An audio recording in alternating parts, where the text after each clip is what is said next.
Dear friends, welcome to Glimpses of World History by the legendary architect of modern India, Pandit Jawaharlal Nehru.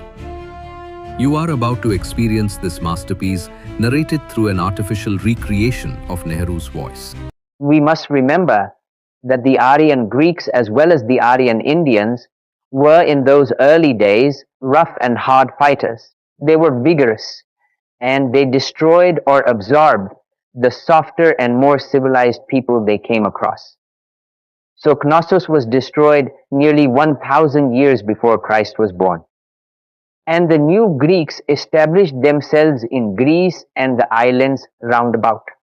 They went by sea to the west coast of Asia Minor, to southern Italy and Sicily, and even to the south of France. Marseille in France was founded by them, but perhaps even before they went, there was a Phoenician settlement there.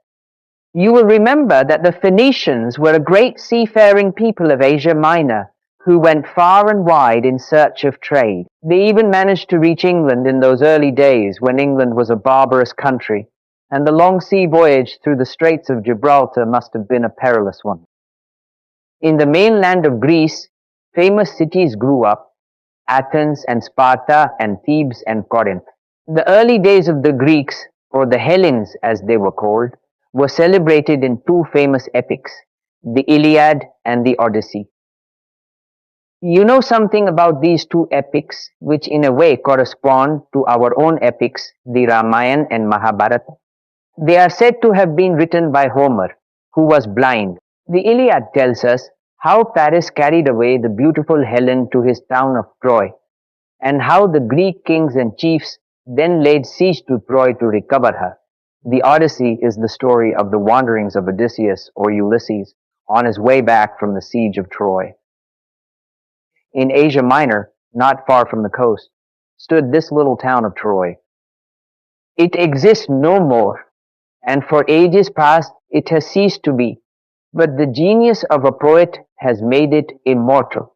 As the Hellenes or Greeks were growing rapidly to their brief but splendid manhood, it is interesting to notice the quiet birth of another power, which was later to conquer and supplant Greece. Rome is said to have been founded about this time. For several hundred years, it was not to play an important part on the world stage, but the birth of a great city which was to tower over the European world for centuries, and which was to be called the mistress of the world and the eternal city, is worth mentioning.